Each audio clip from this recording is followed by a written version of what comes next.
திருச்சிற்றம்பலம்.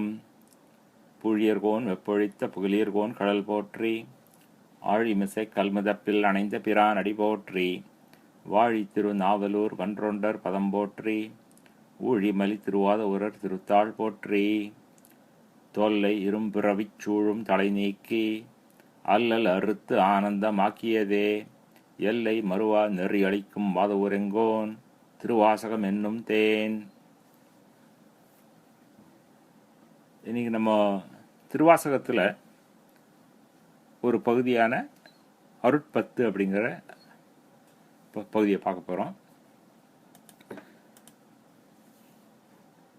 திருவாசகத்தில் போன முறை நம்ம திருவம்பாவை பற்றி பேசினப்போ மாணிக்க வாசகர் வரலாற்றை சுருக்கமாக சொல்லியிருக்கேன். திருவாசகத்தில் 51 பதியங்கள் உள்ளன. அதில் சில பகுதிகள்லாம் நீளமாக இருக்கும். சிவபுராணம், போற்றி திருவாகவல், அது மாதிரி பகுதிகள்லாம் நீளமாக இருக்கும்.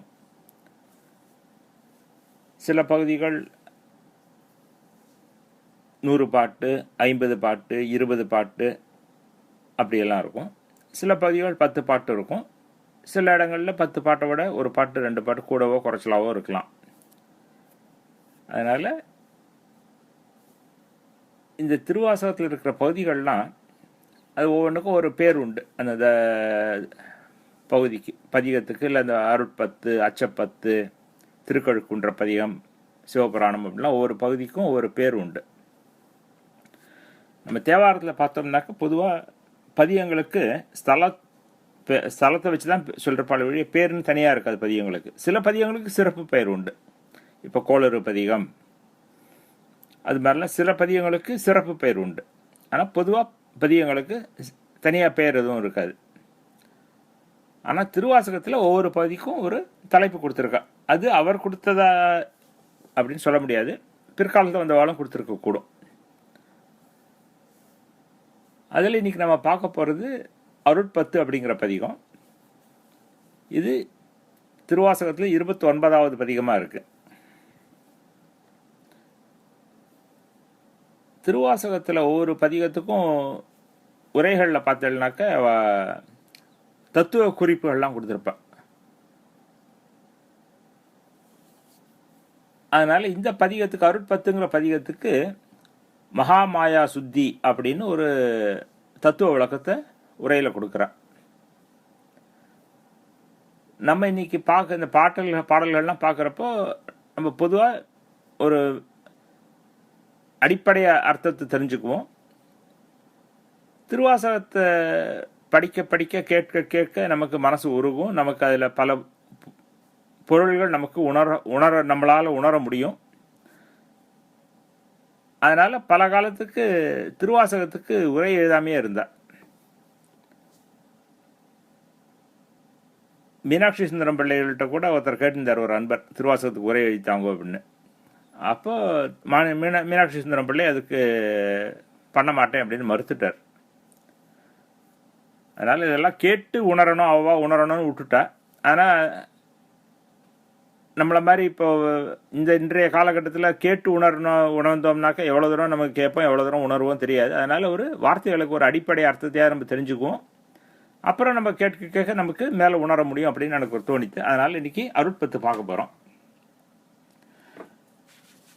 நம்ம வழக்கமாக பண்ணுற மாதிரி முதல்ல ஒரு ஓதுவார் பாடுற பாட்டை கேட்போம். அப்புறம் அந்த அர்த்தத்துக்கு போவோம்.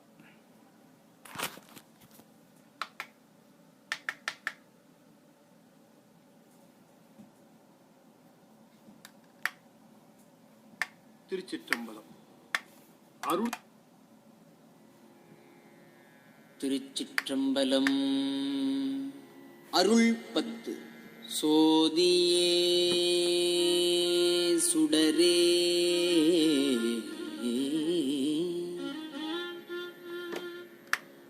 சூழ் ஒளிவிளக்கே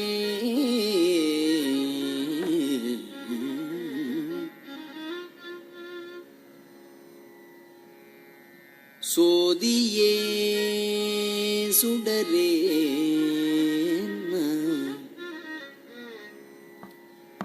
சூழ் ஒளி விளக்கே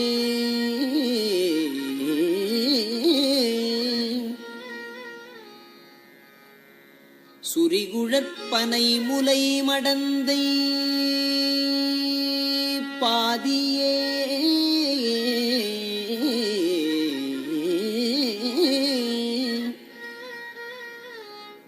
பரனே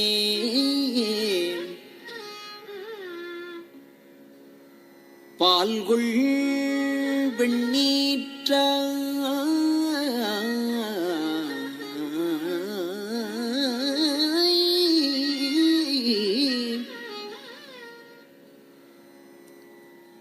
பங்கயத்து அயனும் மால் அறியா நீதியே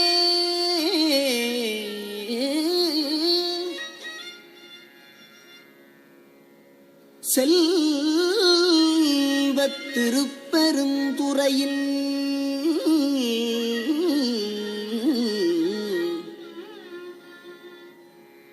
நிறைமலர் குருந்தம் மேவிய சீர்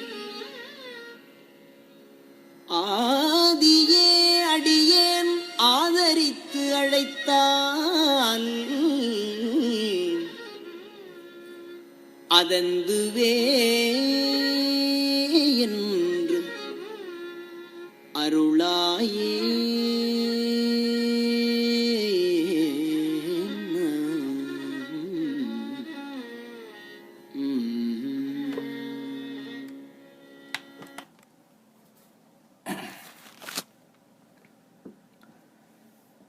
இந்த அருட்பத்து பதிகத்தில் இருக்கிற 10 பாடல்கள்லையும் அவர் சொல்ல வர்றது என்ன? இறைவனை கூப்பிட்டு, இறைவா நான் உன்னை அன்போடு அழைக்கிறேன், அப்படி நான் அன்போடு அழைக்கிறப்போ நீ என்னப்பா வேணும் அப்படின்னு ஒரு அன்போடு கேட்டு எனக்கு ஆதரவு அளி, எனக்கு அபயம் கொடு அப்படிங்கிறார். அதுதான் இதோடைய எல்லா பாட்டிலையும் சொல்ல வர்ற கருத்து. சோதியே சுடரே சூழ் ஒளி விளக்கே சுரிகுழல் பனைமுலை மடந்தை பாதியே பரனே பால்கொள் வெண்ணீற்றாய் பங்கயத்து அயனும் மால் அறியா நீதியே செல்வ திருப்பெருந்துறையில் நிறைமலர் குருந்தம் மேவியசீர் ஆதியே அடியேன் ஆதரித்து அழைத்தால் அது எந்துவே என்று அருளாயே.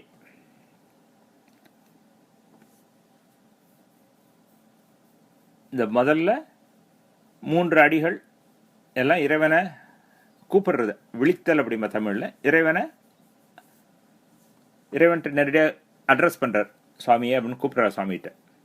அப்படி இறைவனை விழித்து, சுவாமி நான் உன்னை கூப்பிட்டாக்க நீ எனக்கு பதிலுக்கு ஒரு குரல் கொடுத்து எனக்கு அருள் புரிவாயாக அப்படிங்கிறார்.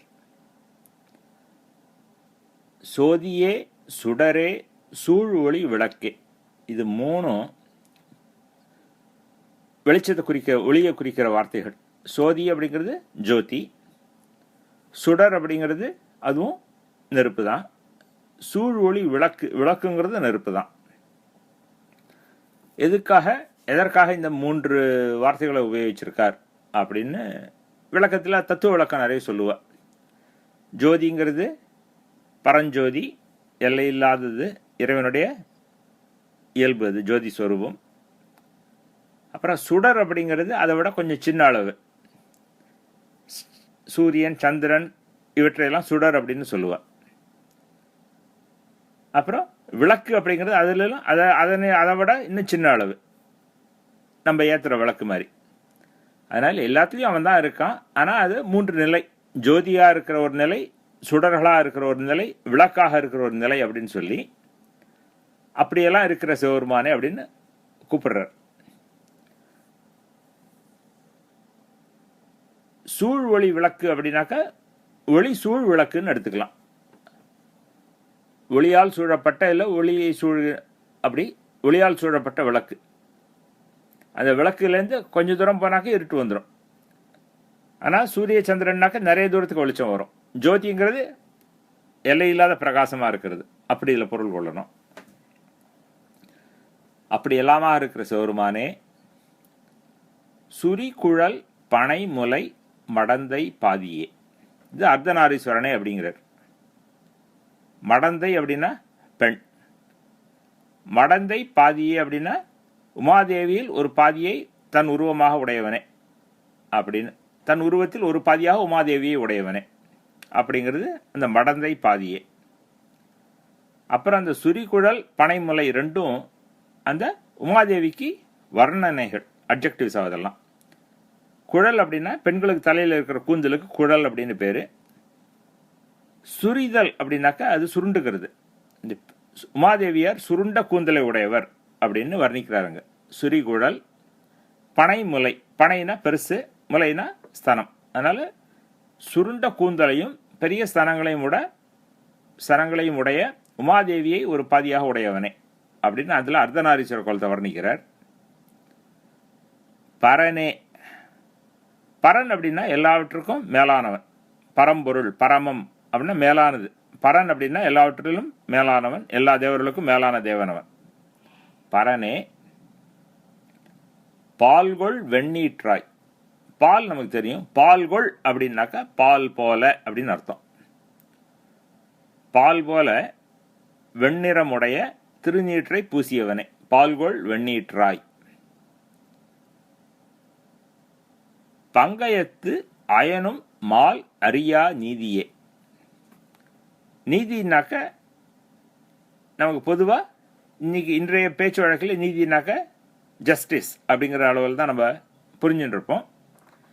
ஆனால் நீதி அப்படிங்கிறது இந்த தர்மத்தின் வடிவமாக இருக்கிறவன், அறத்தின் வடிவமாக இருக்கிறவன் அப்படிங்கிற அர்த்தத்தில் வர்றதுங்க. அதனால பங்கயத்து அயனும் மால் அறியா நீதியே. பங்கயம்னா பங்கஜம், தாமரப்பூ. பங்கயத்து அயனும் அப்படின்னா தாமரப்பூவில் இருக்கிற அயன் அப்படின்னா அஜன், அஜன்னா பிரம்மா. அதனால் பங்கயத்து அயனும் அப்படின்னா தாமரப்பூவில் இருக்கிற பிரம்மாவும் மால் திருமாலும் விஷ்ணுவும் அறியாத நீதியே தர்மஸ்வரூபியே. அதனால பிரம்மா விஷ்ணுவால் அடிமுடி அறியப்படாத பெருமானே அப்படின்னு அங்க கூப்பிடுறாரு. இதுல செல்வ திருப்பெருந்துறையில் நிறை மலர் குருந்தம் மேவிய சீர் ஆதியே. ஆதி அப்படின்னா நமக்கு தெரியும், எல்லாவற்றுக்கும் முதல்ல இருக்கிறது. அதனால இறைவனை ஆதின்னு சொல்லுவோம். ஏன்னா அவன் தான் எல்லாவற்றுக்கும் முதல்ல இருக்கிறவன், எல்லாவற்றுக்கும் அடிப்படையாக இருக்கிறவன், ஆதி காரணம் மூல காரணமாக இருக்கிறவன். அதனால இறைவனை ஆதியே அப்படின்பா. எல்லாவற்றுக்கும் ஆதி அந்தம் இல்லா அரும்பெரும் ஜோதியேன்னு அதுவும் உண்டு. அதே மாதிரி ஆதின்னு இறைவனை சொல்லுவா, ஏன்னா எல்லாவற்றுக்கும் அவன் தான் முதல்ல இருக்கான். இந்த சிவபெருமான் மாணிக்கவாசகருக்கு குருவா அருள் புரிந்தான். அந்த வரலாறு நமக்கு தெரியும். மாணிக்கவாசகர் குதிரை வாங்க போனப்போ திருப்பெருந்துறை அப்படிங்கிற ஒரு ஊருக்கு வரார்.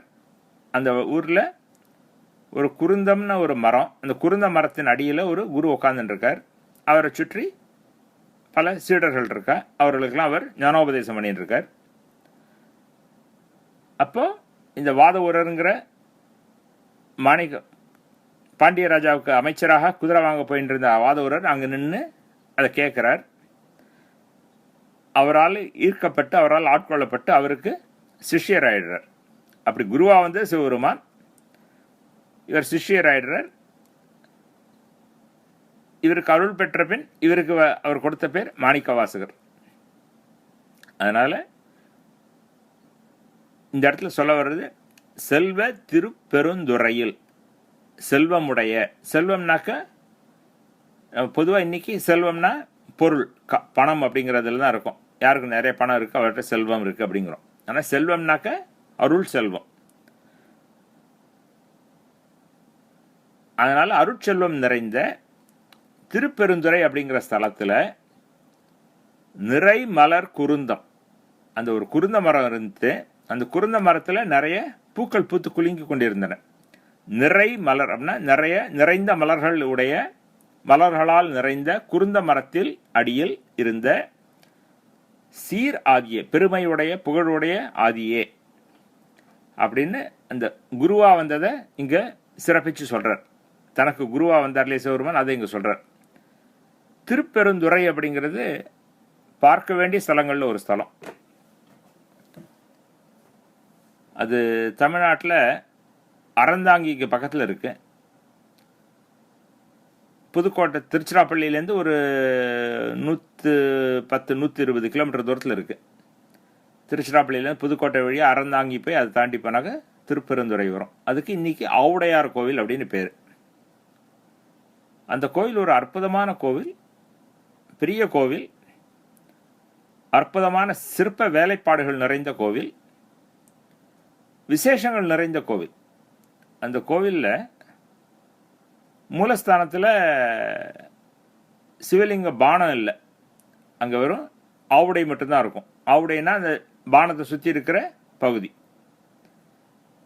அதனால் அது ஆவுடை மட்டும் இருக்கு, சிவலிங்க பானம் இல்லாதனால அதுக்கு பிற்காலத்தில் ஆவுடையார் கோவில்லாம் எடுத்து. அதே மாதிரி அங்கே அம்பாள் சந்நிதியில் அம்பாளுடைய திருமேனி இருக்காது, பாதம் மட்டும்தான் இருக்கும். அந்த கோயிலில் கொடிமரம் கிடையாது. இவ்வளோ பெரிய கோயிலில் கொடிமரம் கிடையாது. அதே மாதிரி அந்த கோயிலில் உற்சவங்கள் எல்லாம் மாணிக்க வாசகர் தான் புறப்பாடு நடக்கும்.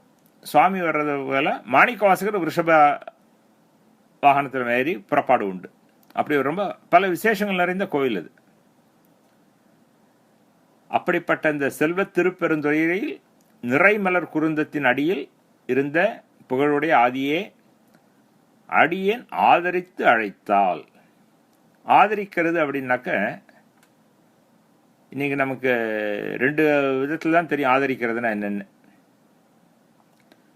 அந்த இது சப்போர்ட் அப்படிங்கிற விதத்தில் வருது. ஒருத்தர் கஷ்டத்தில் இருந்தாக்க அவர்களை நான் ஆதரிக்கிறேன் அப்படின்னா அவளுக்கு நான் உதவி பண்ணிட்டு இருக்கேன் அப்படிங்கிற ஒரு அர்த்தம். இல்லைனாக்க அரசியல் இதில் யாராவது தேர்தலில் நிற்கிறான்னா எந்த கட்சியை நீங்கள் ஆதரிக்கிறீர்கள் அப்படின்னா எந்த கட்சியை நீங்கள் சப்போர்ட் பண்ணுறீர்கள் அப்படிங்கிற மாதிரி. ஆனால் தேவார திருவாசகத்தில் ஆதரித்தல், ஆதரவு அப்படின்லாம் வந்தாக்க அன்புன்னு அர்த்தம். உள்ளத்தில் இருக்கிற அன்புக்கு ஆதரவுன்னு பேர். அதனால் அடியேன் ஆதரித்து அழைத்தால் அப்படின்னா நான் என் உள்ளத்தில் அன்போட உன்னை கூப்பிட்டேன்னா அது எந்துவே என்று அருளாயே அப்படிங்கிறார். அது எந்து அப்படின்னாக்க, எந்து அப்படிங்கிற சொல் இன்னைக்கு தமிழில் பேச்சில் இல்லை, மலையாளத்தில் இருக்கு. அது எந்தா மோளை அப்படின்பா இல்லையா? அது மாதிரி எந்துங்கிறது எந்தா அப்படின்னு பேச்சில் வரும் மலையாளத்தில். அதனால் அது எந்து அப்படின்னாக்க அது என்ன அப்படின்னு, அருளாயே அப்படின்னா அப்படின்னு கேட்டு அருளாயாக. நான் சுவாமி அப்படின்னு நான் வந்து உன்னை அழைச்சேன்னா என்னப்பா வேணும் அப்படின்னு கேட்டு எனக்கு அருள் புரிவாய் அப்படிங்கிறார். அப்படின்னா என்ன அர்த்தம்? நான் உன்னை எதுக்கு அழைப்பேன்? எனக்கு பயமா இருக்கு, எனக்கு அபயம் கொடுன்னு அழைப்பேன். அது என்ன அப்படின்னு, என்னப்பா வேணும் அப்படின்னு கேட்டாக்க நான் இருக்கேன் கவலைப்படாத அப்படின்னு நீ சொல்வேன். அதோடைய அபயம் கொடுக்கறதோடைய அடையாளம். அதனால நான் ஆதரித்து அழைத்தாலும் நான் அன்போட உன்னை கூப்பிட்டேன்னா நீ என்னப்பா வேணும் அப்படின்னு கேட்டு எனக்கு அபயம் கொடுத்து அருள்வாயாக அப்படின்னு அவர் வேண்டுகிறார் இந்த பாட்டில். இதான் இந்த பாட்டுக்கு நேரடியான பொருள். இதில் உங்களுக்கு ஏதாவது கருத்துகளோ கேள்விகளோ இருந்தால் பேசலாம்.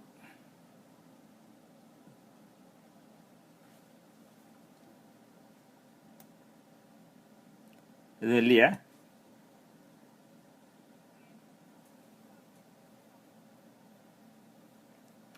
இல்லை, எந்த அப்படின்னா இது விச் அப்படின்னு அர்த்தம் இல்லையா? எந்த பொருள் அப்படின்னா வாட், விச் ஆப்ஜெக்ட்னு ஒரு மாதிரி பொதுவாக விச் அப்படிங்கிறது அது இது எதுனாக்க தட் திஸ் விச்னு வரும். வாட்டுன்னு இதில் இடத்துல அர்த்தம். எந்து அப்படின்னா வாட் இல்லையா? நமக்கு ஒரு 4 விஷயம் இருந்தால் அதில் இதில் எது வேணும்னு கேட்கலாம். எந்த அப்படிங்கிறது அந்த மாதிரி. ஆனால் விச் அப்படின்னா வாட் அப்படிங்கிறது என்னன்னு நம்ம சொல்கிறோம். எது வாட் ரெண்டும் கிட்டத்தட்ட ஒரே மாதிரி தான் இருக்கும் வார்த்தைகளில். ஆனால் எந்து அப்படிங்கிறது என்ன அப்படின்னு அர்த்தம்.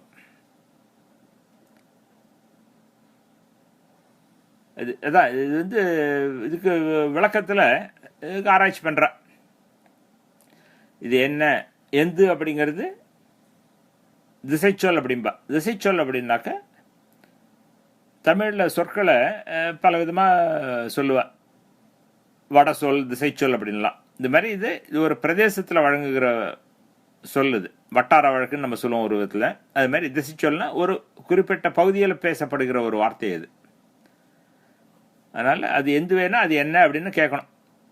இப்போ இல்லையா, நம்ம ஒருத்தர் வந்து கூப்பிட்டாக்க நம்ம எங்கேயோ கண்ணுக்கு தெரியாத இடத்துல இருக்கோம்.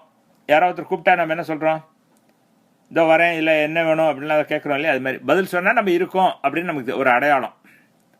இல்லாட்டா நம்ம கூப்பிட்டே இருந்து சுவாமிகிட்ட பதிலே வரலன்னாக்க நம்ம கூப்பிட்டது அவர் கேட்டுதா இல்லையா நமக்கு எப்படி தெரியும்? அது ஒரு அக்னாலஜ்மெண்ட். நீ கூப்பிட்டா எனக்கு கேட்டுடுத்து கவலைப்படாது அப்படின்னு அர்த்தம். அதான் அது எந்துவே அப்படின்னு இந்த பாட்டில் வருது.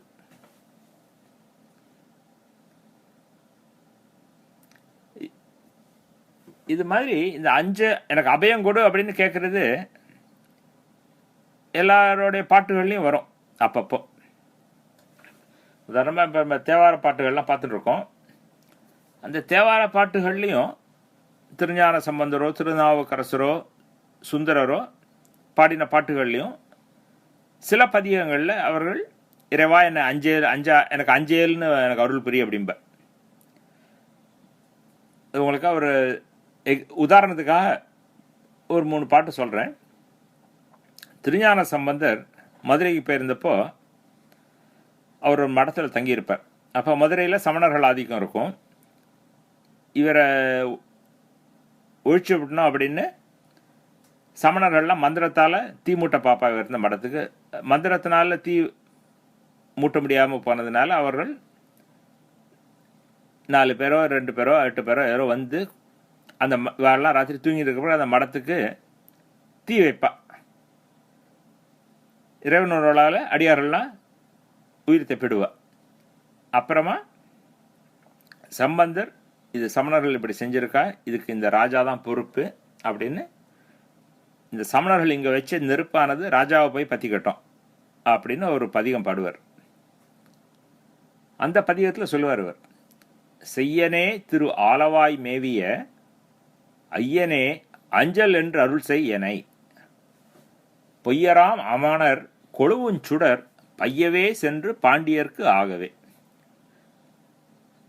செம்மேனியை உடைய மதுரையில் இருக்கிற சொக்கநாதனே, செம்மேனி உடையவனே, ஐயனே அஞ்சாதேன்னு எனக்கு அருள் புரிவாயாக அப்படிங்கிறார். அஞ்சல் என்று அருள் செய் என்னை, என்ன அஞ்சாதேன்னு அருள் புரிவாயாக அப்படின்னு சொல்லிட்டு அப்புறம் சொல்றார், பொய்யராம் அமணர் கொழுவுஞ்சுடர். இந்த பொய்கள் உரைக்கின்ற சமணர்கள்லாம் இங்கே வந்து கொளுத்தின நெருப்பானது பையவே சென்று பாண்டியருக்கு ஆகவே, இது பாண்டிய ராஜாவை போய் மெதுவாக பிடிச்சிக்கிட்டோம் அப்படின்னு ஒரு பதிகம் பாடுறார். அதில் முதல் பாட்டுது. அதே மாதிரி திருநாவுக்கரசர் தேவாரத்தில் திருவாவடுதுறைங்கிற ஸ்தலத்தில் பாடின பாட்டில் பல பாட்டுகள் அவர் வந்து இந்த மாதிரி அஞ்சேல் அப்படிங்கிறார். துறந்தார்தம் தூநெறிக்கண் சென்றேன் அல்லேன், துணைமாலை சூட்ட நான் தூயேன் அல்லேன், பிறந்தேன் நின் திருவருளே பேசி நல்லால், பேசாத நாளெல்லாம் பிறவா நாளே, செறிந்தார் மதிலிலங்கை கோமான் தன்னை, செரு வரைக்கீழ் அடர்த்து அருளிச் செய்கையெல்லாம் அறிந்தேன் அடியேனே அஞ்சேல் என்னாய், ஆவடு தன் துறை உறையும் அமரர் ஏறே அப்படிம்பர். அதாவது நான் நல்ல வழியில் போனவன் இல்லை, நான் போகலை, உனக்கு பூமாலையெல்லாம் சூட்டி வழிபடுறதுக்கு அளவுக்கு எனக்கு தூய்மையும் இல்லை அப்படிலாம் சொல்லிட்டு, உன்னோட அருளை பேசாத நாளெல்லாம் நான் பிறவி பயனில்லா பிறந்து பயனில்லாத நாள் அது அப்படிலாம் சொல்லி, சுவாமி நீ ரொம்ப அருளுடையவன், ராவணனுக்கு நசுக்கினதுக்கு அப்புறம் அவனுக்கு அருள் புரிந்தாய், அப்படிப்பட்ட அருளுடையவன் நீ, என்ன அஞ்சேல் அப்படின்னு சொல்லேன்ப்பா அப்படின்னு திருவாவடுதுறையில் இருக்கிற சுவாமிகிட்ட அவர் வேண்டிக்கிறார்.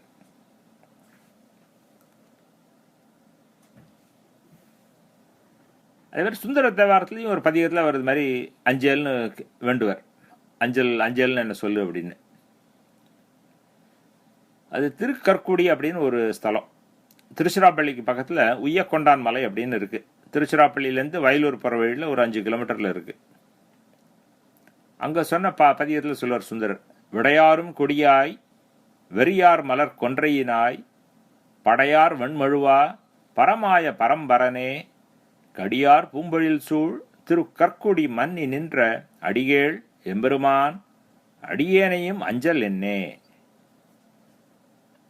சிவனாங்கையும் சிவபெருமானே, ரிஷப வாகனனே, கொன்றை மாலை அணிந்தவனே, மழு ஆயுதத்தை உடையவனே, பரம்பரனே, நல்ல சோலைகள்லாம் சூழ்ந்த திருக்கற்குடியில் இருக்கிற சுவாமியே, எம்பெருமான் என்னையும் அஞ்சேல்னு சொல்லி அருள் புரிவாயாக அப்படிங்கிறார்.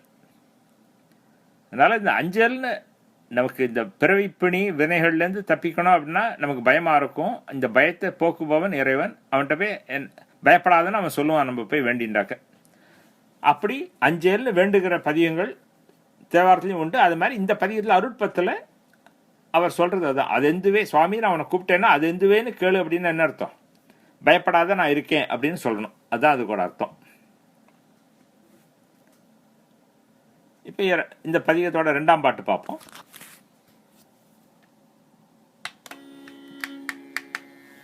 நிறுத்தனே நிமலா நீற்றனே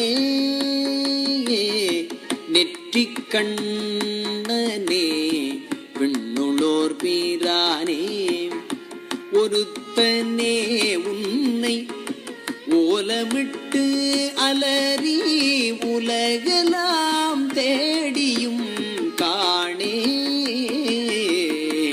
திருத்தமாம் பொய்கை திருப்பெரும் தூரையில் செழுமலர் கூருந்தம் மேவிய சீர் அறுத்தனே அடியேன் ஆதரித்து அழைத்தால்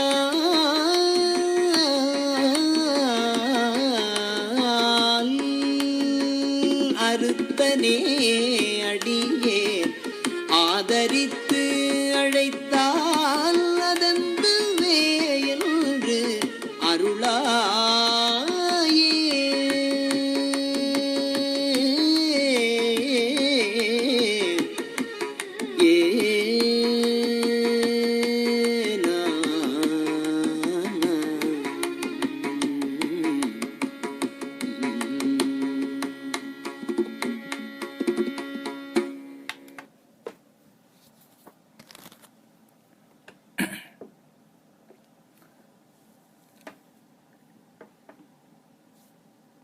நிறுத்தனே நிமலா நீற்றனே நெற்றிக் கண்ணனே விண்ணுளோர் பிரானே ஒருத்தனே உன்னை ஓலமிட்டு அலறி உலகெல்லாம் தேடியும் காணேன் திருத்தமாம் பொய்கை திருப்பெருந்துறையில் செழுமலர் குருந்தம் மேவிய சீர் அறுத்தனே அடியேன் ஆதரித்து அழைத்தால் அது எந்துவே என்று அருளாயே. நிறுத்தனே அப்படின்னா நிறுத்தம் அப்படின்னாக்க நாட்டியம் ஆடுறது, கூத்தாடுறது. இல்லை நடராஜ பெருமான அந்த கோலத்தை வர்ணிக்கிறார். நிறுத்தனே அப்படின்னா நாட்டியம் ஆடுபவனே, கூத்தாடுபவனே, கூத்தனே அப்படின்னு அர்த்தம். நிமலா, நிமலம் மலம்னா நமக்கு தெரியும், மாசுகள், அழுக்குகள், மும்மலங்கள். சைவ சித்தாந்தத்தில் வருது மும்மலங்கள். இந்த நிமலன் அப்படின்னா மலம் இல்லாதவன். சம்ஸ்கிருதத்தில் இந்த மாதிரி ப்ரிஃபிக்ஸ்லாம் உண்டு. ஒரு வார்த்தைக்கு முன்னாடி ஆ போட்டா இல்லை நீ போட்டா அது இல்லாதது அப்படிங்கிற மாதிரி காட்டும். அது மாதிரி வி போடலாம். வின்னு ப்ரிஃபிக்ஸ் இருக்குது, அதுக்கு அது மாதிரி அர்த்தம் உண்டு. அதனால் நிமலன் அப்படிங்கிறது மலம் இல்லாதவன், மலமற்றவன் அப்படின்னா மும்மலங்களும் இறைவனுக்கு கிடையாது, பந்தங்கள் இல்லாதவன் அவன். ஆணவம், மாயை, கர்மம் அப்படின்னு இந்த மும்மலங்கள் உயிர்களை பிணித்திருக்கும். இறைவனுக்கு அந்த மும்மலங்கள் கிடையாது. அதனால் அவன் நிமலன். நீற்றனே, நீர் அப்படின்னா நமக்கு தெரியும் விபூதி. நீற்றனேன்னா சாம்பல் பூசியவனே. நெற்றிக் கண்ணனே, நெற்றில் கண் உடையவனே, முக்கண்ணனே. விண்ணுளோர் பிரானே, விண் அப்படின்னா ஆகாயம், வானம். விண்ணுளோர்னா தேவர்கள். விண்ணுளோர் பிரானே அப்படின்னா தேவர்களுக்கு தலைவனே. ஒருத்தனே, இது இந்த ஒரு, ஒருத்தன், ஒருவன், ஒன்று இப்படிலாம் தேவாரத்தில் வந்தாக்க பொதுவாக அது இறைவனை சுற்றுறப்போ ஒப்பற்றவன் அப்படிங்கிறது இன்காம்பரபிள், யுனிக் அப்படிங்கிற அர்த்தத்தில் வரும். அதனால ஒருத்தனே அப்படின்னா ஒப்பில்லாதவனே. உன்னை ஓலமிட்டு அலறி உலகெல்லாம் தேடியும் காணேன். சுவாமி, நான் உன்னுடைய நாமத்தை சொல்லிட்டு ஓலமிட்டு பல உரத்து அழுது சொல்லிக்கொண்டு உலகெல்லாம் தேடியும் காணேன். நான் பல ஊர்களில் தேடினேன், அங்கெல்லாம் உனக்கு தரிசிக்க முடியல. ஆனால் இங்கே திருப்பெருந்துறையில் உன்னை தரிசிச்சிட்டேன் அப்படிங்கிறார். உலகெல்லாம் தேடியும் காணேன், அப்படி காணாத நான் இங்க திருத்தமாம் பொய்கை திருப்பெருந்துறையில் செழுமலர் குருந்தம் மேவிய சீர் அறுத்தனே. ஆனா இங்க திருத்தமாம் பொய்கை, திருத்தம் அப்படின்னாக்க அழகு அப்படின்னு அர்த்தம். திருத்துதல் அப்படின்னாக்க ஏதாவது ஒரு தப்பு நடந்திருந்தா அதை சரிப்படுத்துறது திருத்துதல் அப்படிங்கிறோம். ஆனா திருத்தம் அப்படின்னாக்க திருந்துதல், திருத்தம் அப்படின்னாக்க அழகா இருக்கிறதுன்னு அர்த்தம். அதனால இப்போ தமிழில் இருக்கிறவங்களுக்கு, தமிழ்நாட்டில் நீங்கள் இந்த பலகையில் பெயர் பலகைகளில் பார்க்குற ஒரு உதாரணத்துக்கு உங்களுக்கு சொல்கிறேன். பல இடங்களில் போனாக்க பார்பர் ஷாப்புக்கு முடி திருத்தகம் அப்படின்னு போட்டிருப்பான். அப்படின்னா என்ன அர்த்தம்? உங்களுடைய தலையை அழகு செய்கின்ற இடம் அப்படின்னு அர்த்தம். முடி திருத்தகம், திருத்தம்னா அழகு. அதனால் திருத்தமாம் பொய்கை, அழகிய பொய்கைகள்லாம் இருக்கிற, பொய்கைனா குளங்கள், அழகிய குளங்கள்லாம் இருக்கின்ற திருப்பெருந்துறையில் இருக்கான் அப்படின்னு அர்த்தம். திருத்தம்னாக்க இதுக்கு இன்னொரு அர்த்தமும் சொல்றான். தீர்த்தம் அப்படிங்கிற சம்ஸ்கிருத வார்த்தைக்கு தமிழ திருத்தம் அப்படின்னு வந்திருக்கு அப்படின்னு அப்படியும் பொருள் கொள்ளலாம். தீர்த்தம்னா தூய்மை. நம்ம எங்க போய் நம்ம தூய்மையை அடைகிறோமோ அது தீர்த்தம். அதனால தீர்த்தங்கள், தீர்த்தமாக இருக்கின்ற பொய்கை உடைய திருப்பெருந்துறை அப்படின்னு ஒரு அர்த்தம் எடுத்துக்கலாம். இல்லை அழகான பொய்கை இருக்கிற திருப்பெருந்துறைன்னு அர்த்தம் எடுத்துக்கலாம். அப்படிப்பட்ட திருப்பெருந்துறையில செழுமலர் குருந்தம் மேவிய சீர் அறுத்தனே. இந்த செழுமையான மலர்கள் பூத்திருந்த குருந்த மரத்தின் அடியில் வீற்றிருந்த பெருமையுடைய அறுத்தனே. அறுத்தன் அப்படின்னாக்க அர்த்தம் அப்படிங்கிற சம்ஸ்கிருத வார்த்தையோட தமிழ். அர்த்தம் அப்படின்னா பொருள். பொருள்னாக்க இந்த இடத்துல மெய்ப்பொருள் அப்படின்னு எடுத்துக்கலாம். இல்லைன்னா அர்த்தம்னா செல்வம் அப்படின்னு எடுத்துக்கலாம்.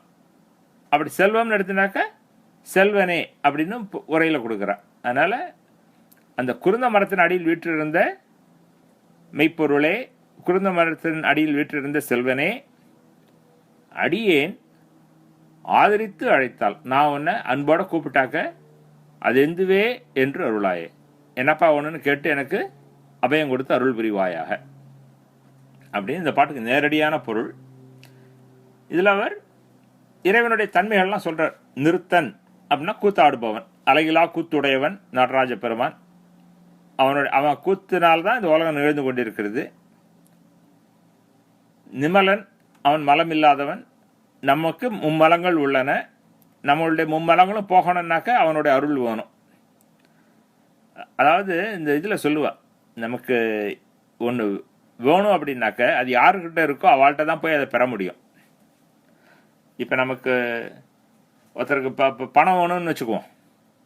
யாருக்கிட்ட பணம் அவருக்கு பணம் கிடைக்கும்? யாருக்கிட்ட பணம் இருக்கோ அவள்கிட்ட போய் கேட்டால் தான் பணம் கிடைக்கும்.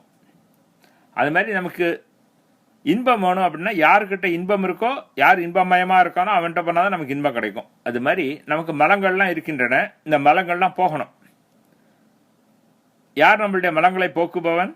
யாருக்கு மலம் இல்லையோ அவன் தான் அதை போக்குவான். அதனால நிமலன்ட்ட போய் கேட்கணும். நீற்றனே, இந்த நீரு அப்படின்னா சாம்பல். இதையே நம்ம பார்த்துருக்கோம். சிவருவான் சுடுகாட்டில் ஆடுகின்றான். அது ஏன் சுடுகாட்டில் ஆடுறான்? அதோடைய தத்துவம் என்ன அப்படின்னாக்க எல்லா ஜீவராசிகளும் முடிந்த பின்னும் அவன் இருப்பவன். அதனால எல்லா ஜீவராசிகளும் முடிஞ்சதுன்னு அவன் இருக்கான் அப்படிங்கிறதுக்காக மெய்ப்பொருளா இருக்கான். எல்லாம் அழிஞ்சதுக்கு அப்புறம் எஞ்சி இருப்பவன் அவன் அப்படிங்கிறதுனால எல்லாம் அழிஞ்சதுக்கு அப்புறம் எஞ்சி இருக்கிற சாம்பல் அதை அவன் பூசின்னு இருக்கான். இப்படியாக ஒவ்வொன்றுக்கும் ஒரு தத்துவ விளக்கங்களும் இருக்கும். அதையும் நம்ம படித்து புரிஞ்சுக்கலாம். 2வது பாட்டுக்கு வேறு ஏதாவது உங்களுக்கு கருத்துக்களோ கேள்விகளோ இருந்தால் கேட்கலாம்.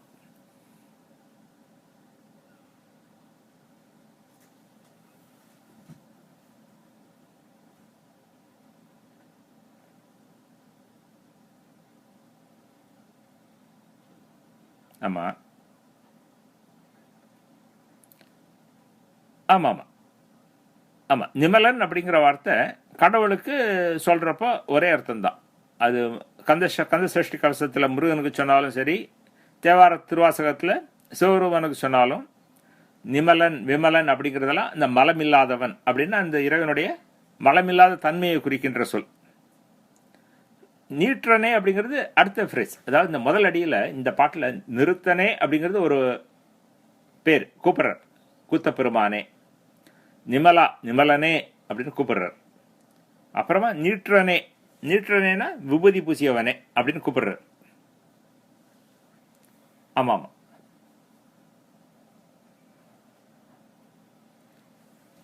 வேற ஏதாவது கருத்துக்களோ கேள்விகளோ இருக்கா? அப்படி இல்லைன்னா 3ஆம் பாட்டுக்கு போவோம். எங்கள் நாயகனே என் உயிர் தலைவா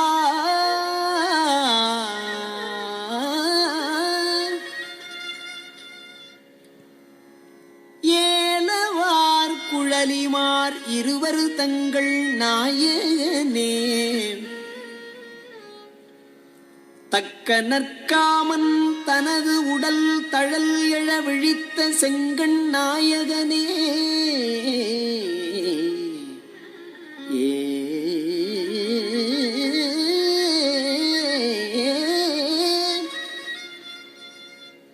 திருப்பெருந்துறையில் செழுமலர் குருந்தம் மேவிய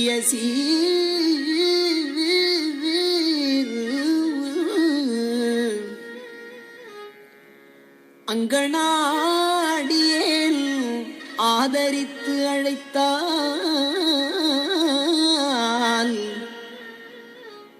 அதெந்துவே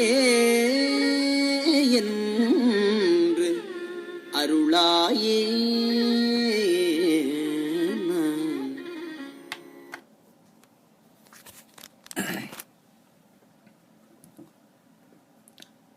எங்கள் நாயகனே என்னுயிர் தலைவா ஏல வார்குழலிமார் இருவர் தங்கள் நாயகனே தக்க நல் காமன் தனது உடல் தழல் எழ விழித்த செங்கண் நாயகனே திருப்பெருந்துறையில் செழுமலர் குருந்தம் மேவிய சீர் அங்கனா அடியேன் ஆதரித்து அழைத்தால் அது எந்துவே என்று அருளாயே. எங்கள் நாயகனே, நாயகன் அப்படின்னா தலைவன், அது நமக்கு தெரியும், புழக்கத்தில் இருக்கிற வார்த்தை தான். எங்கள் நாயகனேன்னா எம் தலைவனே அப்படின்னு பொதுவாக சொல்றார். நம்ம எல்லா ஜீவராசிகளுக்கும் தலைவனாக இருக்கிறார் அவர். என் உயிர் தலைவா, என் உயிருக்கு தலைவனே. எங்கள் நாயகனேன்னு எல்லா ஜீவராசிகளுக்கும் பொதுவாக இருக்கிற தலைவனை சொல்றார். அப்புறம் என் உயிர் தலைவா அப்படின்னா என் உயிருக்கு தலைவனாக இருக்கின்றவனே அப்படின்னு தன்னுடைய நிலையிலிருந்து சொல்றார். ஏல வார்குழலிமார் இருவர் தங்கள் நாயகனே. அவன் வேற யாருக்கு தலைவன்? அவன் பார்வதி கங்கை அப்படின்னு 2 பேரை தன்னோட திருமேனியில தாங்கின்னு இருக்கான் இல்லையா? பார்வதிக்கு கணவனா இருக்கான். அதே மாதிரி அவன் தலையில கங்கையை வச்சுட்டு இருக்கான். கங்கைய பெண்ணாக உருவப்படுத்தி 2 பெண்களுக்கு தலைவன் அப்படின்னு சொல்றார். ஏல வார்குழலிமார், ஏலம் அப்படின்னாக்க வாசனை. நமக்கு இப்போ ஏலக்காய்னு சொல்றோமே, அது வாசனை விடைய காய். அது மாதிரி ஏலம்ங்கிறது பெண்கள் தலையில அணிந்து கொள்கின்ற ஒரு வாசனை திரவியம். மயிர் சாந்து அப்படின்னு உரையில கொடுப்பா. நம்ம தலைக்கு தைலம்லாம் தடவிக்கிறோம் இல்லையா, அதில் வாசனை தைலம் தடவிக்கிற மாதிரி அவள் மயிர் சாந்து தடவிக்கோலாம் வாசனையா கமகமானு. அதனால அது அந்த காலத்து பெண்கள் தலையில் அணிந்து கொள்கிற விஷயம். அதை உமாதேவி கங்கையெல்லாம் அணிந்திருக்கிறதாக சொல்வது மரபு. அதனால் மயிர்ச்சாந்து அணிந்த, வாசனை உள்ள மயிர்ச்சாந்து அணிந்த வார்குழலிமார், நீண்ட கூந்தலை உடையவர்கள் அப்படிங்கிறது. வார்தல் அப்படின்னா நீளுதல், குழல் அப்படி குழல்னா தலைமயிர், பெண்களுடைய தலைமயிர் குழல்னு பேரு. அதனால வார்குழலினா நீண்ட குழலை உடையவள், நீண்ட கூந்தலை உடையவள். இந்த மார் அப்படிங்கிறது பன்மையை குறிக்கிற ஒரு சஃபிக்ஸ். நாயன்மார் அப்படிங்கிற மாதிரி குழலிமார். இந்த பேச்சுகள்லாம் கேட்போம், பெரியவர்களை தாய்மார்களை அப்படின்னு அரசியல் பேச்சுகளில் கேட்குறோம். அதில் வர்ற மாறுங்கிறது புளூரலில் குறிக்கிற ஒரு சஃபிக்ஸ் அது.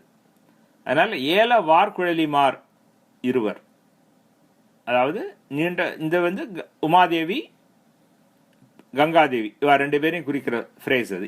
வார்குழலிமார் இருவர், அவர்கள் தங்கள் நாயகனே, அவர்களுக்கு தலைவனே அப்படிங்கிறார். தக்க நல் காமன் தனது உடல் தழல் எழ விழித்த செங்கண் நாயகனே. இதில் காமனை எரிச்ச வரலாற்றை சுட்டுகிறார். என்ன பண்றார்? தக்க நல் காமன் அப்படின்னா ரொம்ப சிறந்த அழகுடைய மன்மதனின் உடம்பு சாம்பலாகும்படி, தீப்பற்றி எழும்படி, அழியும்படி விழித்த, கண்ணை திறந்து பார்த்த செங்கண் நாயகனே, சிவந்த கண்ணை உடைய தலைவனே. அது என்ன சிவந்த கண் உடைய தலைவனே? பொதுவாக சிவந்த கண் அப்படிங்கிறது, செங்கண் அப்படிங்கிறது இவருக்கு வரும், திருமாலுக்கு சொல்லப்போற செங்கண் அப்படின்னு வரும். அவருடைய கண் தாமரை போல சிவந்த கண் உடையவன் திருமால் அப்படின்னு. ஆனா இந்த இடத்துல கண் சிவத்தல் அப்படின்னாக்க கோபிச்சுக்கிறதுன்னு அர்த்தம் இல்லையா? கோபத்தால கண் சிவந்ததுன்னு இன்னைக்கு நம்ம கதைகள் எல்லாம் படிக்கிறோம். அப்படி ரொம்ப கோபம் வந்தா கண் சிவக்கும். அதனால சிவந்த கண் உடையவனே அப்படின்னாக்க கோபித்து பார்த்தவனேன்னு அர்த்தம். அதனால இந்த மன்மதனுடைய அழகான உடம்பு சாம்பலாகும்படி நெற்றிக்கண்ணால பார்த்து கோபித்த தலைவனே அப்படிங்கிறார். இதுல ஒரு நயத்தை நம்ம பார்க்கணும். அவர் முதல்ல வார்குழலிமார் இருவர் தங்கள் நாயகனே அப்படிங்கிறார். உமாதேவி கங்காதேவின்னு 2 பெண்களுக்கு தலைவனே அப்படிங்கிறார். ஆனா அடுத்தாப்புல என்ன சொல்றார்? இந்த மன்மதனை நெத்தி கண்ணால பார்த்து எரிச்ச கோபித்தவனே அப்படிங்கிறார். அதனால மன்மதனை கோபிச்சுட்டார். ஆனா அப்புறம் அவர் என்ன பண்றார்? ஆனா 2 பெண்களை வச்சுருக்கார் அப்படிங்கிறார். அதனால இப்படி இரு பெண்களுக்கு தலைவனாக இருக்கிறவன் மன்மதனையே எரித்தவன் அப்படின்னு ஒரு முரணையும் அங்க காட்டுறார்.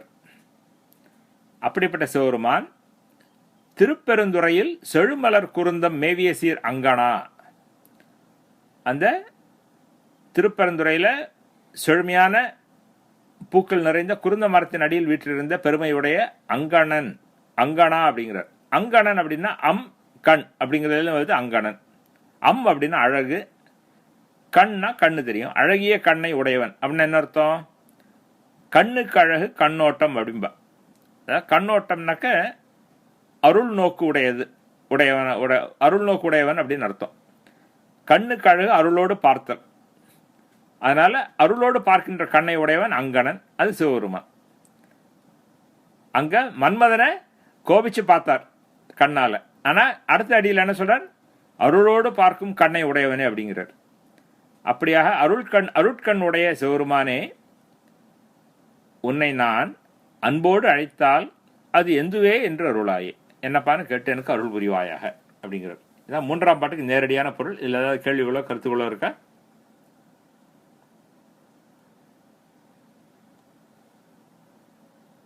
அப்படி இல்லை அப்படின்னாக்க நம்ம 4ஆம் பாட்டுக்கு போவோம்.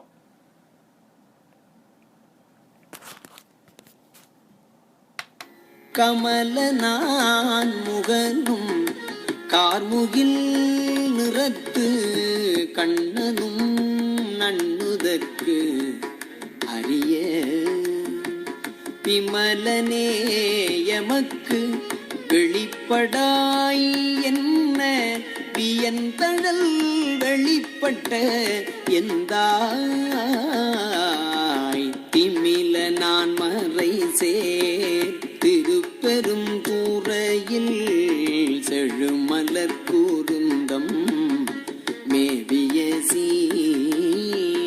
அமலனே அடியேன் ஆதரித்து அழைத்தால் அமலனே அடியேன் ஆதரித்து அழைத்தால் அதந்துவே என்று அருளாயே அமலனே அடியேன் ஆதரித்து அழைத்தால் அதந்துவே என்று அருளாயே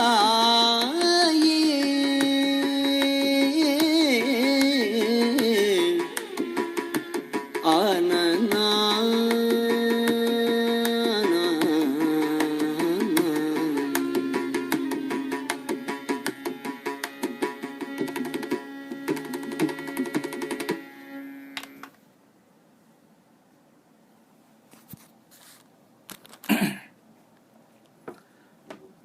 கமல நான்முகனும் கார்முகில் நிறத்து கண்ணனும் நன்னுதற்கரிய விமலனே எமக்கு வெளிப்படாய் என்ன வியன்தழல் வெளிப்பட்ட எந்தாய் திமில நான்மறைசேர் திருப்பெருந்துறையில் செழுமலர் குருந்தம் மேவிய சீர் அமலனே அடியேன் ஆதரித்து அழைத்தால் அதெந்துவே என்று அருளாயே.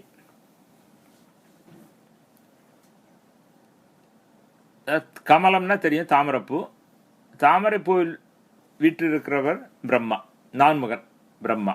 அதனால தாமரைப்பூவில் வீற்றிருக்கும் பிரம்மாவும் கார்முகில் நிறத்து கண்ணனும் கரிய மேகம் போன்ற நிறமுடைய திருமாலும் நன்னுதற்கு அரிய விமலனே அவ ரெண்டு பேராலையும் நெருங்க முடியாதபடி இருந்த பெருமானே.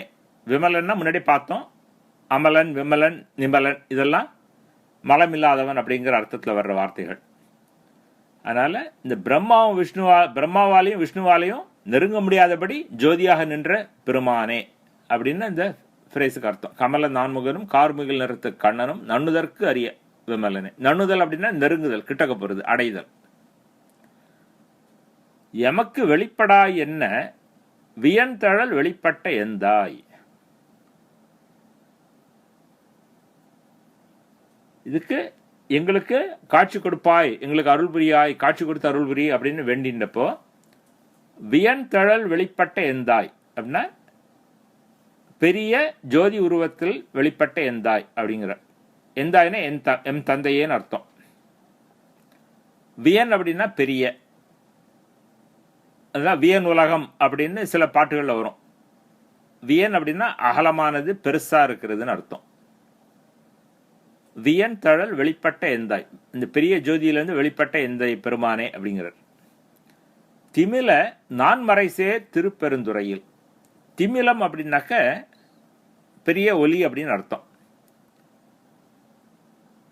பெரிய ஒலி எழுகின்ற வேதங்கள், அந்த திருப்பெருந்துறையில வேத ஒலி பெருசா எழுந்துருக்குன்னு அர்த்தம். அப்படின்னா என்ன அர்த்தம்? அங்க நிறைய வேத பிராமணர்கள் இருக்கா, எப்பவும் வேதங்கள் ஓதிக்கொண்டிருக்கிறார்கள். அதனால அங்க பெரிய வேத ஒலி கேட்டுக்கொண்டு இருக்கின்றது திருப்பெருந்துறையில் அப்படின்னு அர்த்தம். திமில நான்மறைசேர் திருப்பெருந்துறையில் செழுமலர் குருந்தம் மேவிய சீர் அமலனே. அந்த செழுமையான மலர்களுடைய குருந்த மரத்தின் அடியில் வீற்றிருந்த அமலனே, மலமற்றவனே, தூயவனே, அடியேன் ஆதரித்து அழைத்தால் அது எந்துவே என்று அருளாயே. நான் உன்னை அன்போட கூப்பிட்டேன்னாக்க என்னப்பா வேணும் அப்படின்னு கேட்டு அருள் புரிவாயாக அப்படின்னு இந்த 4ஆம் பாட்டுக்கு நேரடியான பொருள். இதில் உங்களுக்கு ஏதாவது கருத்துக்களோ கேள்விகளோ இருந்தால் கேட்கலாம்.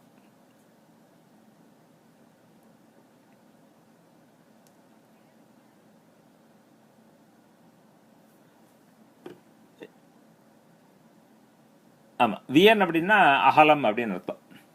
அதான் நமக்கு வந்து ஒரு திருக்குறளில் இந்த வார்த்தை வரும், மழித்தலும் நீட்டலும் வேண்டா வியனுலகு பழிப்பது ஒழித்து விடின் அப்படின்னு. அதாவது சொல்லுவார், மழித்தலும் நீட்டலும் வேண்டா அப்படின்னு அந்த குறளில் சொல்கிறப்போ சில பேர் இந்த சன்னியாசம் பூண்டுறப்போ, சன்னியாசம் பூண்டவர்களில் சில பேர் வந்து தாடி வளர்த்துண்டு பெரிய ஜடா முடியோட தாடியோட அப்படி இருப்பா சில பேர் மொட்டை அடிச்சுட்டு இருப்பா. அதனால மழித்தலும் நீட்டலும் வேண்டா வியன் உலகம் பழிப்பது ஒழித்து விடின். இந்த அகன்ற உலகமாகிய பெரிய உலகமாகிய இந்த உலகத்தில் இருக்கிறவர்கள் எதெல்லாம் செய்ய தகாத விஷயங்கள்னு பழிக்கக்கூடிய செயல்களோ அதெல்லாம் செய்யாமல் விட்டு விட்டால் அதுவே நமக்கு நன்மை கொடுக்கும் அப்படிங்கிறார். அது திருக்குறளோட கருத்து. இது நான் என்ன சொல்ல வந்தேன்னா, இந்த வியன் அப்படிங்கிற வார்த்தை அங்கே வர்றதுன்னு உங்களுக்கு ஒரு ரெஃபரன்ஸுக்காக கொடுத்தேன்.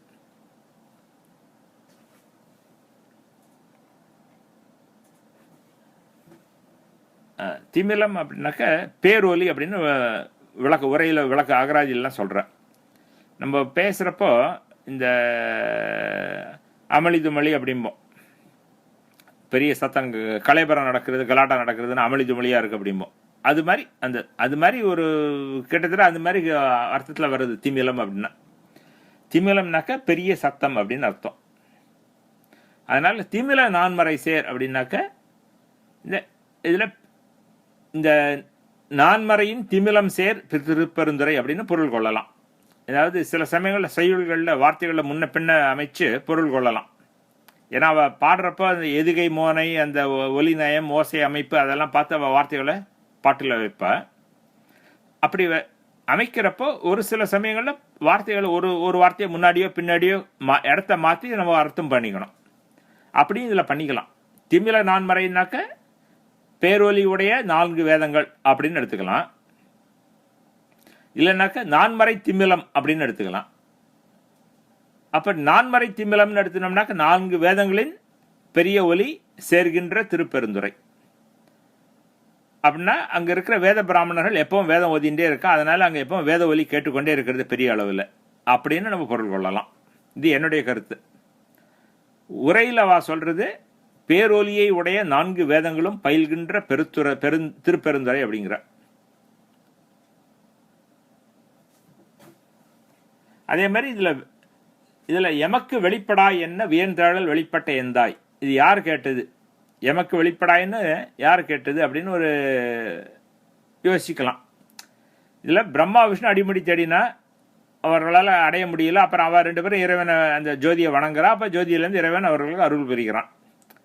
அப்படி அவர்கள் அந்த ஜோதியை வேண்டின்றப்போ அந்த ஜோதியிலேருந்து வெளிப்பட்ட எம் தலைவனே அப்படின்னு பிரம்மா விஷ்ணு வேண்டின்றா, எமக்கு வெளிப்படாய் அப்படின்னு வேண்டினான்னு நம்ம பொருள் கொள்ளலாம் நேரடியாக.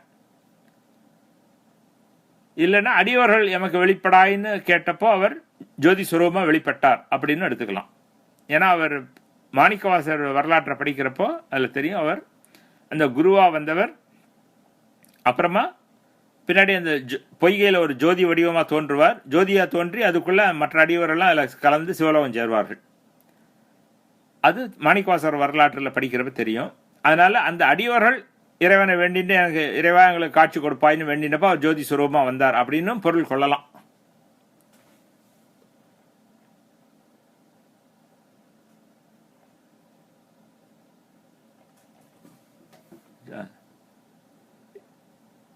அடுத்த பாட்டு பார்ப்போமா, இல்லைன்னா அடுத்த பாட்டு நாளைக்கு பார்த்துக்கலாமா?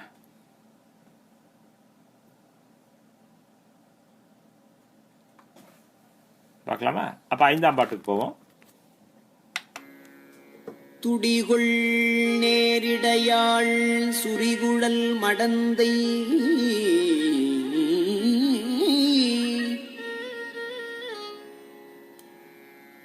துடிகொள் நேரிடையாள் சுரிகுழல் மடந்தை துணை முலை கண்கள் தோய் சுவடு பொடிகொள்வான் தழலிற் புள்ளிவோல் 2 பொங்கு ஒளி தங்கு மார்பினனே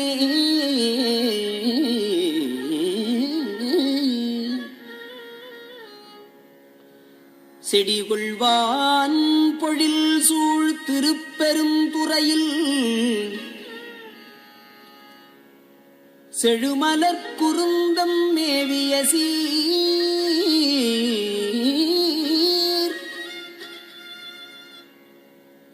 அடிகளே அடியேன் ஆதரித்து அழைத்தால் அதெந்துவே என்று அருளாயே.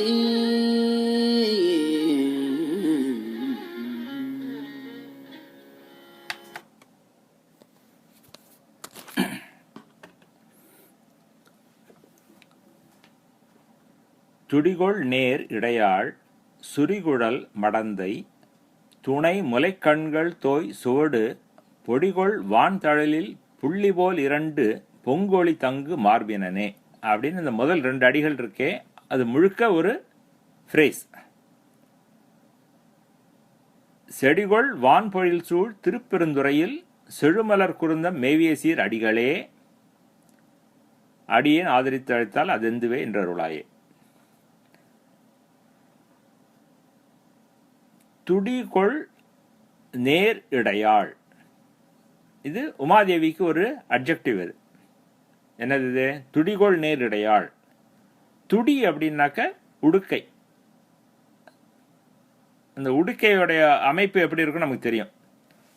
அந்த அவர் கிளாஸ் அமைப்புங்கிறோம் இல்லையா, அது மாதிரி இருக்கும் உடுக்கை. அந்த துடிகொள் அப்படின்னா அந்த உடுக்கை போன்ற அப்படின்னு அர்த்தம். அந்த உடுக்கை போன்ற நேர் இடையாள். நேர் அப்படின்னாக்க ஸ்ட்ரைட் அப்படின்னு ஒரு அர்த்தம் நமக்கு எல்லாருக்கும் தெரியும். நேர் அப்படின்னாக்க ஒரு ஒப்பு சொல்றதுக்கு, அதற்கு இணையாக இருக்கிறது அப்படின்னு சொல்றதுக்கு நேர்னு வரும். ஆனா இந்த இடத்துல துடிகொள் இடையாள் அப்படின்னாலே நமக்கு உடுக்கு போன்ற இடை உடையவள்னு புரிஞ்சிடும். அதனால இப்ப இந்த நேர் அப்படிங்கிறது என்ன அப்படின்னு போய் அகராதியில பார்த்தேன். நுண்ணிய, ஸ்மால் அப்படிங்கிற, ஸ்லெண்டர் அப்படிங்கிற அர்த்தம் இருக்கு நேர் அப்படிங்கிறதுக்கு. அதனால துடிகொள் நேர் இடையாள்னா உடுக்கை போல சின்ன இடையே உடையவள் அப்படின்னு அர்த்தம். அதனால அது உமையம்மையுடைய வர்ணனை. உடுக்கை போன்ற மெலிந்த இடையே உடையவள். சுரிகுழல் மடந்தை. சுரிகுழல் மடந்தைன்னா முன்னாடி பார்த்துருக்கோம். சுரிதல் அப்படின்னா சுருள்றது, குழல்னா பெண்களின் கூந்தல். அதனால சுருண்ட கூந்தலை உடைய உமாதேவி. இப்படிப்பட்ட உமாதேவியின் துணை முலை கண்கள் தோய் சுவடு பொடிகொள் வான் தழலில் புள்ளி போல் 2 பொங்கு ஒளி தங்கு மார்பினனே, அது முழுக்க ஒரு ஃப்ரேஸா வருது. துணை அப்படின்னாக்க 2ன்னு அர்த்தம். நமக்கு பொதுவாக துணை அப்படின்னாக்க சப்போர்ட், உதவி அப்படின்னு ஒரு அர்த்தம் பொதுவாக வருது. ஆனால் சில இடங்களில் செய்யுள்களில் துணை அப்படிங்கிறது 2 அப்படிங்கிற அர்த்தத்தில் வரும். அதனால் துணை முலை கண்கள் தோய் சுவடு. அந்த இதில் சொல்ல வர்ற வரலாற்றை படித்தோம்னா நமக்கு தெரிஞ்சுட்டோம்னா இந்த பாட்டு சுலபமாக புரியும். அதாவது சிவபெருமான் உடம்பு முழுக்க விபூதி பூசிட்டு இருப்பார்.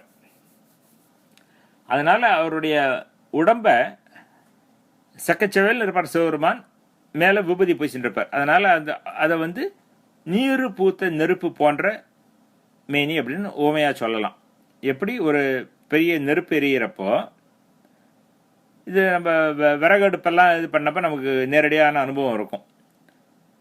ஒரு குமிட்டியோ இல்லை விறகடுப்போ இருந்தாக்கா அது எரிஞ்சதுக்கப்புறம் அது எரியிறப்போ அது கொஞ்சம் இதுவாகிறப்போ அது மேலே அப்படியே சாம்பல் பூக்கும் அந்த நெருப்பு மேலே. அதான் நீரு பூத்த நெருப்பு அப்படின்பா தமிழில். அது மாதிரி சிவபெருமான் உடம்பெல்லாம் சக்கச்செவலுங்கிற உடம்புல விபூதி பூசின்னு இருக்கான். அதனால அவன் நீரு பூத்த நெருப்பு மாதிரி இருக்கான். ஆனால் அவனோட மார்பில் 2 புள்ளி போல ஒளி வீசுறதான். அந்த நீரு பூத்த நெருப்பில் அப்படி ஏதாவது ஒரு குச்சியால் அந்த சாம்பல் அப்படி கொஞ்சம் தள்ளி விட்டோம் வச்சுக்கோங்க, ஏதாவது ஒரு ஸ்பாட்டில். அப்போ அந்த இடத்துக்கு உள்ளுக்குள்ளே கனன்று இருக்கிற நெருப்பு தெரியும் சக்கச்செவல்னு. அது மாதிரி சிவபெருமானுடைய மார்பில் சக்கச்செவல்னு ஒளி வீசுகிற 2 புள்ளிகள் தெரிகின்றனவா.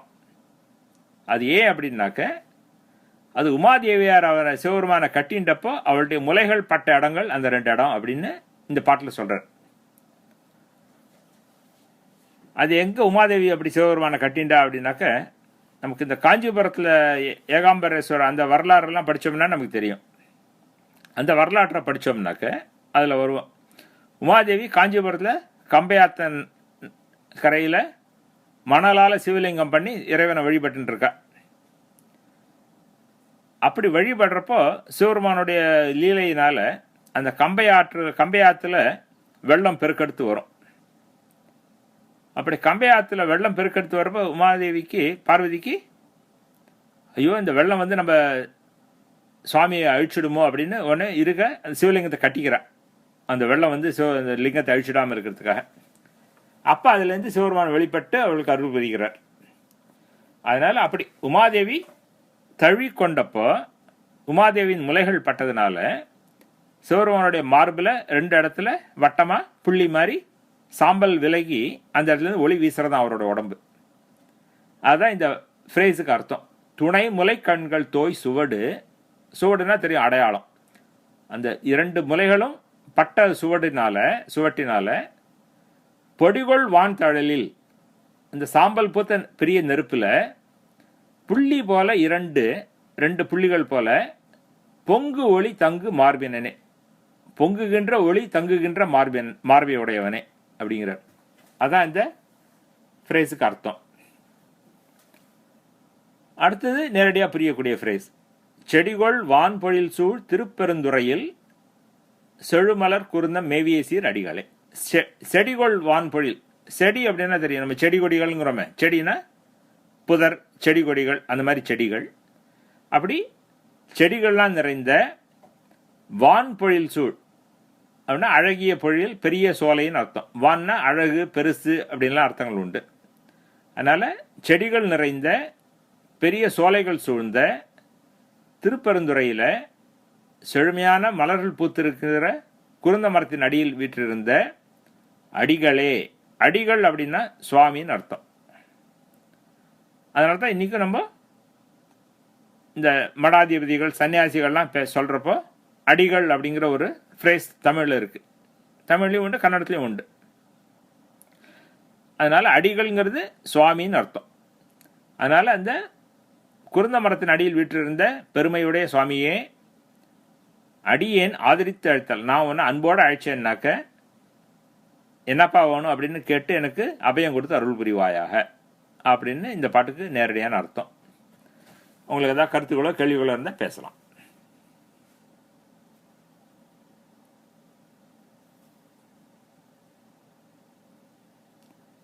கேள்விகளே இல்லை, எல்லாம் தெளிவாக புரிஞ்சுடுத்த.